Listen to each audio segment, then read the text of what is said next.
Ladies and gentlemen, this program is for you, not your children. The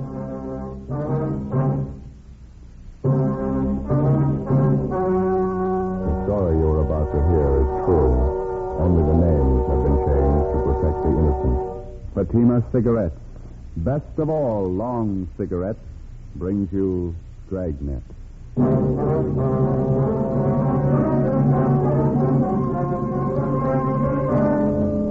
You're a detective sergeant. You're assigned to Juvenile Bureau. A worried mother calls your office and reports that her 4-year-old twin girls are missing. Hours pass. The children fail to turn up. Your job? Find them. You'll be amazed when you compare Fatima with other long cigarettes. You'll find they now cost the same. But in Fatima, the difference is quality. You see, Fatima is the quality king-size cigarette because it contains the finest domestic and Turkish tobaccos superbly blended. And Fatima is extra mild with a much different, much better flavor and aroma than any other long cigarette. So compare Fatima yourself.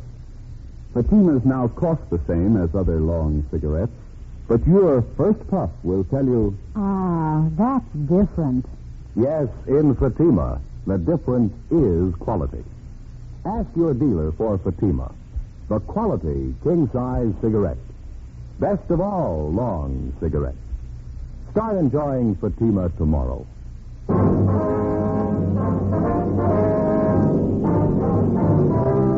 Dragnet, the documented drama of an actual crime. For the next 30 minutes, in cooperation with the Los Angeles Police Department, you will travel step by step on the side of the law through an actual case transcribed from official police files.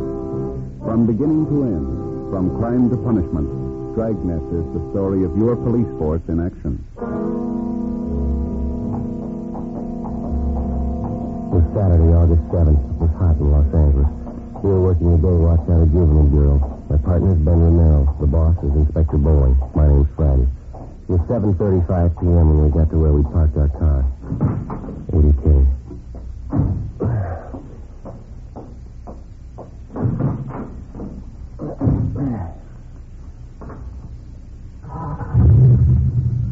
Let's see, your house is back that way, huh? Yeah.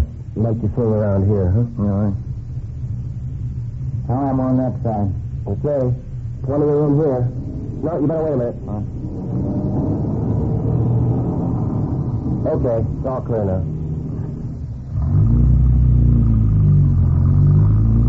I don't know about you.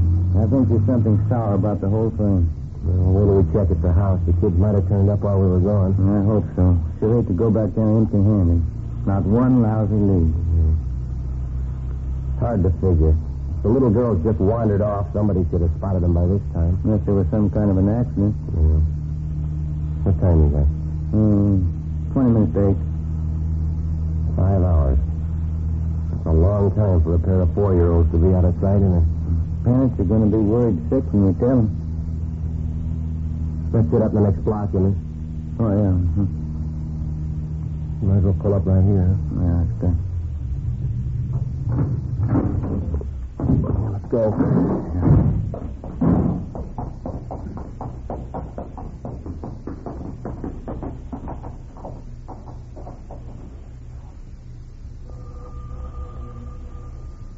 Lousy job.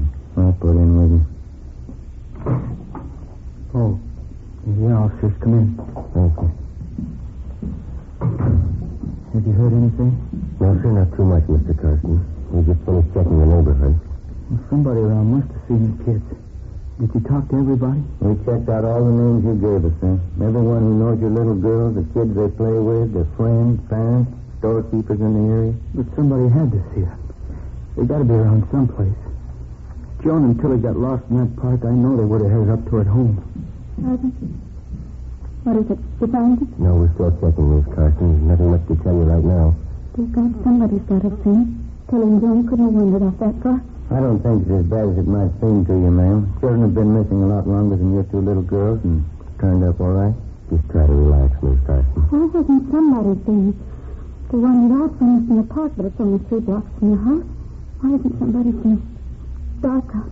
Goodness, what could have happened to me, Take it easy, honey. Don't start imagining things. I think it's just a matter of time, ma'am. We've got 3 teams of men working on it with us. Gotten out a broadcast on your little girl? It's tough to the standers down the street in the Peterson. Yes, ma'am, we did. We checked out all the names that you gave us. There is one thing we wanted to ask you about. What's that, Sergeant? Well, about the spot in the park where you had your picnic this afternoon, where the little girls wandered off from. Exactly where I pointed it out to the other officers by the eucalyptus grove, right off 7th Avenue, just about 2:30 this afternoon. We finished lunch. Frank was taking a nap, and I was reading. I saw the girls playing tag over by the tree. I looked up in a few minutes, and they were gone. Just like I told the other officers. And you're sure about that location, huh? Of course I'm sure. What if I lie to you? I want to find the girl. Please find him, sir. Please. Yes, ma'am. Come on, honey. Take it easy, huh? It's just never happened to us before, Sergeant. Joan and Tilly's never gone off like this. It's not like them, that's all. The only babies, really. Yes. Would you like me to get that for you, Mr. Carson? Yes, sir. Would you please? Sure. Oh, hi, Wilkie. Joe, anything? No, not yet. You? Want to step outside? Yeah. Yeah? Ralph and I checked with a guy who runs an ice cream wagon. He works the area in the park where the kids disappeared. What'd he tell you? He saw a couple of little girls about a half mile from that eucalyptus grove. About 3 o'clock this afternoon. They were with a man. Yeah. Says he saw the man put the kids in a truck and drove off with them. 8 p.m. Together with Tom Wilkie, Ben and I left the home of Mr. and Mrs. Frank Karsten, the parents of the missing girls, without telling them about the latest report. Until it was positively confirmed, we felt that telling them would serve no purpose other than to worry them needlessly. The ice cream vendor, a Mr. George Comanche, who had reported seeing the 4-year-old girls, considered to drive out with us to the park area where he'd spotted the children in the company of an unidentified man. I was right over there, officers. This big guy, mustache, he had the little girls, one on each hand. He was walking them out of that clump of trees over there. Think you can describe the man for us, Mr. Comanche? Well, I didn't look that close. I thought he was the father. The kids were sniffling, you know, maybe like they'd been crying. Well, better check the ground over there by the trees, huh, Wilkie? Yeah, sure. Stan, Ralph, want to give a look over here? Didn't you notice anything at all about this man, Mr. Comanche? I mean, other than his mustache? Well, big man, big shoulders, regular truck driver, you know. Work shoes, blue shirt, blue pants, jeans, I guess. Mm-hmm. How about the color of his hair? Some kind of distinguishing marks, maybe? No, I don't know. I thought he was the father. The kids were sniffling, the little girls. Mm-hmm. Was anything wrong? It didn't look like it. Well, how about this man's truck? Did you notice that? No, I didn't. I was busy with the freezer motor then. Gives me lots of trouble all the time. What about the license numbers? Did you happen to look at that? Maybe I should have looked. I didn't. Bag of peanuts, officers? Warm, nice and fresh. Thanks. There you are. Why don't you eat them while they're warm? Good. No, I saved them for my boy. He's crazy for peanuts. Go, Stan? Excuse us, Mr. Clancy. Sure. Go ahead. Yeah, Wilson? Stan found these over in the bushes by the trees there. Let me see. Little girl's petticoat. Little girl's dress. Ripped to pieces. 8:24 p.m. The area where the torn clothing was found was roped off and checked for footprints and other physical evidence. None was found. Homicide detail was notified and joined in the investigation. The torn petticoat and dress were taken down to Lee Jones at the crime lab for examination. Then they were shown to the father of the missing children, Frank Karsten. He definitely identified them. The search for the 4-year-old twins, Joan and Tilly, was intensified. An emergency spot check was made of all known and registered sexual psychopaths. From the hundreds of names, the staff's office came up with one that might possibly tie in. He was listed as G.H.L. Gramberg. His address was at the end of 7th Avenue, close to the park area where the Karsten twins had disappeared. On his mama sheet, Gramberg was described as tall, well-built, dark hair with a mustache. We found him at his work, a small bar out in the Wilshire district. He was the organist there. Yeah, that's right. I live on 7th Avenue, right across from the park. What's the matter this time? Missing juvenile. Can you account for your time between noon and 6 o'clock tonight, Gramberg? I don't know if I can or not. I don't keep a daily log, you know. They didn't tell me how to do that. Well, tell us where you were between noon and 6 tonight. That's all we want to know. That's quite a bit, doesn't it, eh? Suppose I told you I was playing canasta with a maiden aunt. Would that shock you? Look, we're not in the mood for smart answers. You just give us an alibi we can check, that's all. I don't know why you always have to bother me when something happens. You made your own reputation and you didn't. Now, what about it? I left my apartment about 11:30 this morning. I went down to Union Hall and paid my dues. Had lunch with some friends at the Blue Pigeon out in Murcott. Then we went on a tour of one of the studios. All right? So your friends confirm that story for you? No, they won't. They left town tonight. The 8:15 train for San Francisco. Oh, yes, Mr. Selden? A special friend of mine from up north, Graham, wants to hear Indian Love Call, okay? Certainly, Mr. Selden, right away. What about it, Gramberg? Who's vouching for your alibi? Already told you. My friends left town. You can check with a guard at the movie studio if you want. We had a pass. Time punched in, time punched out. It should be all there. You want to call and check that studio? Yeah. Mm-hmm. I don't mean to be rude, Sergeant. I always did feel that registration business is unfair. Oh, that's so? Of course. Grossly unfair. Now, how do you suggest we keep track of you? Why do I have to be kept track of anyway? You know as well as I do your record. It was all a lie. I hardly even touched the kid. I paid my time anyway. Why can't you give me a break? Every time something happens to a kid, I have a cop on my neck. Were you in the 7th Avenue Park at any time today, Gramberg? What? Were you in the 7th Avenue Park today? As a matter of fact, I was, yeah. I took a walk there. What time was that? I don't know. I left my friends after lunch. Came home to freshen up about 1:30, I guess. I was in the park about 1:45, 2 o'clock. Only stayed a few minutes. When did you leave? About 2:15. You went from the park to meet your friends at the studio? Exactly right, yes. Did you see 2 dark-haired little girls while you were in the park? No, I didn't see anybody. I was by myself. Mm-hmm. You sure of that? Well, of course I'm sure. If I did see him, it wouldn't mean anything. I don't molest kids. I don't get along with them, that's all. Another one, Graham. I wonder if you'd mind playing Diane. Anniversary party, you know. All right. Thanks, Graham. What I was saying, Sergeant, it's the truth. I couldn't hurt a little kid. I never could. No one says you have. Well, I know, but I just want to know how I feel. Maybe I don't get along with kids, but I couldn't hurt them. Little girls especially. I like kids, really. I just don't understand how I like them. Real strange thing, isn't it? Yeah, it is. Joe, can I see? Did you talk to the studio?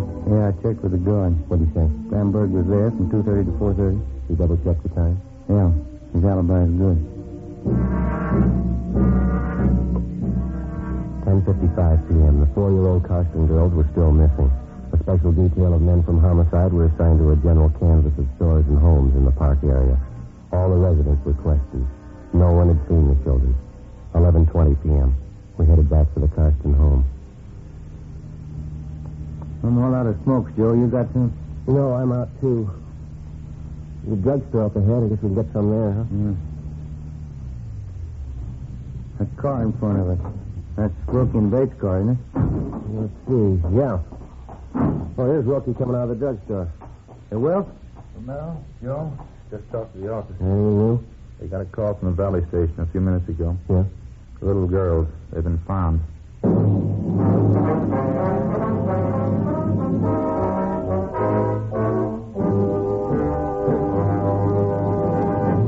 You are listening to Dragnet for the step-by-step solution to tonight's authentic case history. Here, step-by-step, are the actual reasons why Fatima is the quality king-size cigarette.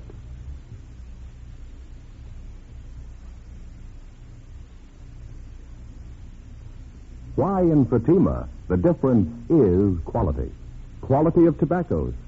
The finest domestic and Turkish varieties, extra mild and superbly blended to give you a much different, much better flavor and aroma. Quality of manufacture. Smooth, round, perfect cigarettes. Rolled in the finest paper money can buy. Manufactured in the newest and most modern of all cigarette factories. Quality even to the appearance of the bright, clean, golden yellow package. Carefully wrapped and sealed to bring you Fatima's rich, fresh, extra mild flavor. Compare Fatima yourself. Fatimas now cost the same as other long cigarettes, but your first puff will tell you, Ah, that's different. yes, in Fatima, the difference is quality. Insist on Fatima. Start enjoying the quality king-size cigarette. Fatima.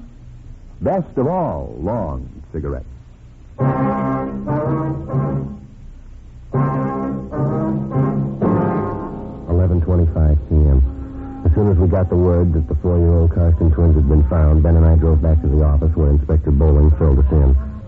A few minutes past 11 p.m., a motorist out in the valley spotted the two small girls walking hand in hand along a deserted side road off Ventura Boulevard. Their clothing was dirty and torn. They were alone. The motorist picked them up, took them to the Valley Division station where the girls were identified. We sent out a partial cancellation on the APB. The twin girls were taken to the Georgia Street Receiving Hospital where they were treated for cuts and bruises. Then they were returned to their home. The doctor reported that both girls had been criminally molested. The search for the abductor went on. Late the next day, Ben and I drove out to the Carson home to talk to the twins, Joan and Tilly. We had no luck at all. They were still shaken up from the excitement and shock of their experience. They went back to the living room with their mother, Helen Carson. It was the same thing this morning when I tried to question them. They just don't want to talk about it. It must have been horrible for us. Did they tell you anything at all, Mrs. Carson? Well, Joan just refuses to talk about it. She says the man was big. That's all I could get out of her. Tilly seems a little more willing to talk, though. She's always been a little more forward than Joan ever since they were babies. Well, I see. Well, could she add anything at all to what your other little girl told you about the man? She told her father the man had a mustache. Probably impressed her because my husband wears one, too. Mm-hmm. Pretty certain she's right about that. I can usually tell when she's making up things. Well, how about the way the man was dressed, his clothes? No, they didn't mention anything particular. Tilly told me the man was dirty. She said it 2 or 3 times. Dirty clothes. She might have meant the man had work clothes on. There's so many expressions, I don't know. Well, how did the man get your little girls into the truck? Did he offer them candy or something like that? Well, Tilly said something about a kitten. The man had a little kitten, and he was going to give it to them. I told him about that once. I told him 1,000 times. Stay away from strangers. Don't go with them. Yes, ma'am. Did they tell you anything else at all about the man's description? Mm-hmm.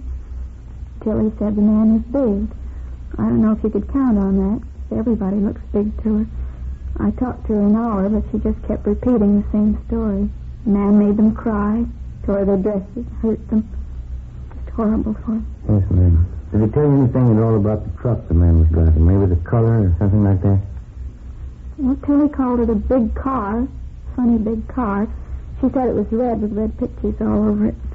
You can't put much faith in that, though. Why not, ma'am? Well, everything's red to Tilly now. Everything has red pictures on it. Just the phase she's going through. A few weeks ago it was blue. Everything was blue to her. Now it's red. Everything's red. I see. Well, you think they might be able to tell you a little more in a day or so after they've quieted down? Well, I don't know. I certainly hope so. Thank God it's all over. Their home's safe. That's all that counts. Oh, ma'am, I'm afraid there's more to it than that. What? The man that did it's still free. Monday, August 9th. The search for the suspect went on. All of us, the men from juvenile and homicide detail, were pretty much feeling our way in the dark. Repeated questioning of residents living in the area where the abduction took place netted us nothing. Our 2-star witnesses, the 4-year-old twins, were able to contribute little. We stayed on it. Another 3 days of pounding the pavement, knocking on doors, and asking stock questions led nowhere. Well, in most cases, like this one, the criminal enjoyed the distinct advantage of having victims who were unable, because of their age, to clearly identify him. Tuesday, August 10th. In the late afternoon, we got a call from a Bernice Hopper, a real estate agent in the West Hollywood area. 4:15 p.m. Ben and I drove out to interview her. Excuse me, officer. I just got to find that listing book first. All right ahead, Miss Albert. I just know it's got to be here someplace. Well, yesterday morning, I remember distinct... Oh, here it is. There. Now I can start to do business again. Well, I don't know if this is going to help you any in your case, officers, but I certainly think something should be done about it. Flagrant. That's the only word I can think of, just flagrant. Well, would you like to tell us about it, ma'am? Well, I saw him yesterday, for one thing. So I was coming back from lunch about 2:30 in the afternoon. Mondays I always have late lunch. Yes, I see. I was passing the corner a few blocks from the grammar school right up above on Prospect Avenue. And I saw this truck parked and this truck driver leaning out of the window talking to some children. Just tops they were. Just tops. Yes, ma'am. What happened? Well, what happened? It's not so much that. It's just the way this truck driver was talking to these children.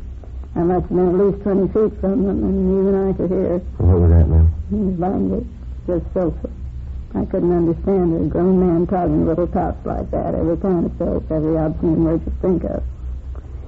Flagrant, just flagrant. Was there any point in the way he was talking to the children, Miss Harper? I mean, was he mad at them? Did he seem sober? What was it? Filth, that's all I know of. It was dirt and filth. Some of the children didn't like it, and they told him. That only made him do it all the more. I really think you ought to check up on him. Yes, ma'am. Well, can you tell us anything else about it? Oh, will you excuse me? Yes, ma'am. Go ahead. How do you do? My name's Bernice Hopper. May I help you? How do you do? I'm Arthur Tomlinson. You showed me and the wife the place last weekend. Oh, yes, of course, Miss Thomason. The cottage out on Norwich, wasn't it? Yeah, that's right. Well, the wife and I certainly didn't like it. She wants me to put a deposit on it. Still for sale, I guess. Well, no, as a matter of fact, I sold it Monday. It's just like I told you. Things go fast. Of course, you had a substantial down payment to make at the time. Oh, yeah, it did take me a few days to get some money together. That's too bad. Well, we certainly love the place. Well, that's too bad, I guess. Oh, I'm very sorry, Mr. Thomason. There wasn't anything I can do. Oh, yeah, I know that. Well, thanks anyway, ma'am. I guess we'll keep looking. Something may turn up. Oh, I'm sure it will. Thanks for stopping by again, Miss Thomason. Yeah. Bye. Oh, my. Everybody wants something for nothing. They want houses, but they don't show the money. Now, what was it? The truck driver that you saw now? Oh, yeah. Well, after hearing that talk of his, I just copied down the license number of the truck. I got it right here in my desk. How about the truck driver, ma'am? Did you get a good look at him? I certainly did. The way he acted to those children. Anything unusual about his appearance? No, nothing besides his foul mouth. He was tall, dark, had a mustache. Tarzan. One more thing.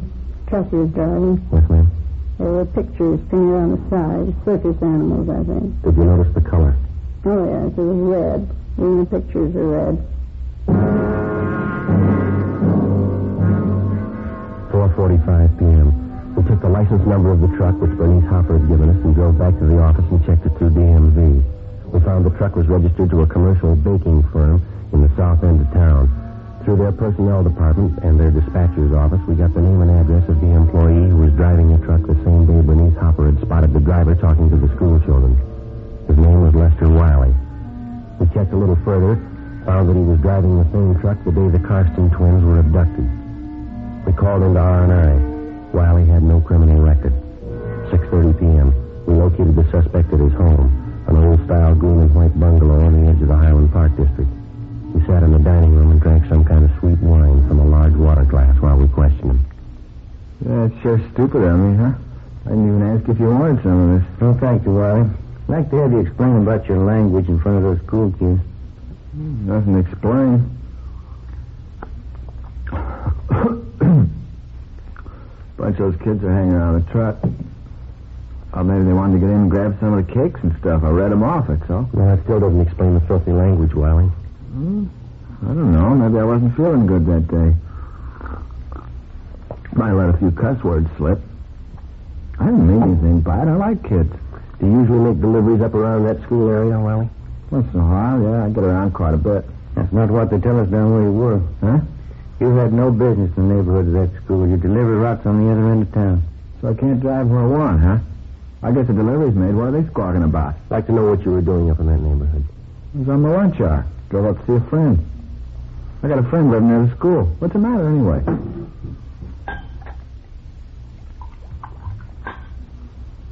Don't you think you've had enough of that? Look, you're not telling me what I have to do in my house.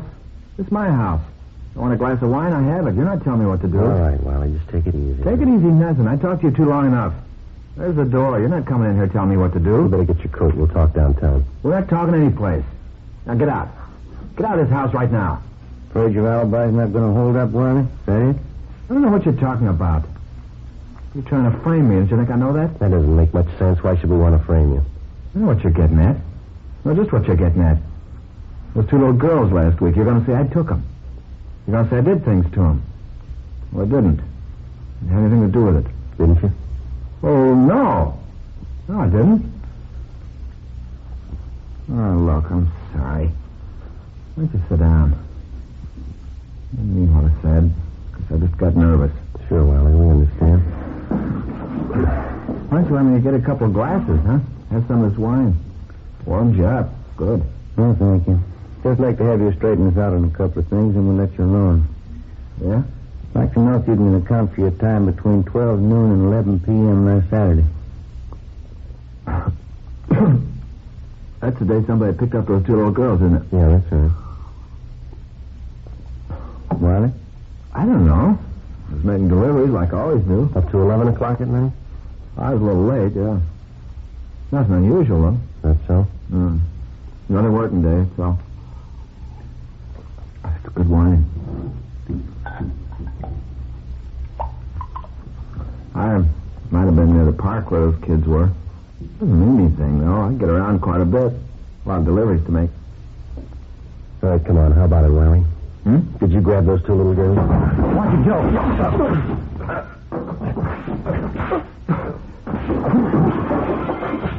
All right, mister, that's enough. Get out of my house. Get out of my house. All right, Ben, get him on him. Yeah. All right. You never prove it, you know that. And what about it, Wiley? What's the use? It's no good at all. You want to tell us about it? I didn't mean it, that's all. Didn't mean it. Just once in a while, something goes wrong with me. I like kids. I like them too much, I guess. I didn't mean to hurt him. You ready to go now? Anything you say. Thought I had it with me when I grabbed the kids. What? Thought it was in my coat pocket. Glad I lost it. Glad you lost what? The pocket knife. I was going to kill him. The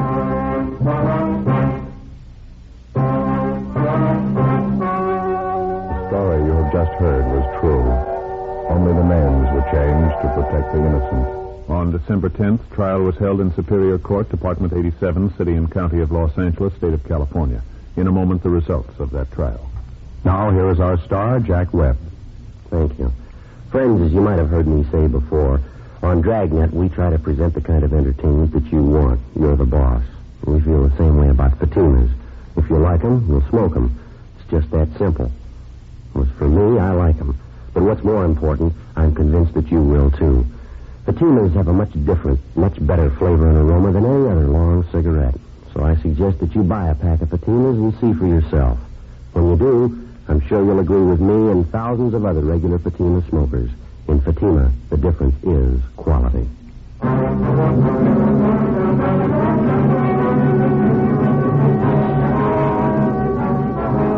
Lester Wiley waived his rights to a preliminary hearing. And at his arraignment in Superior Court, he entered a plea of guilty to 1 count of kidnapping and 1 count of child molesting. He received the sentence as prescribed by law and is now serving his term in the state penitentiary.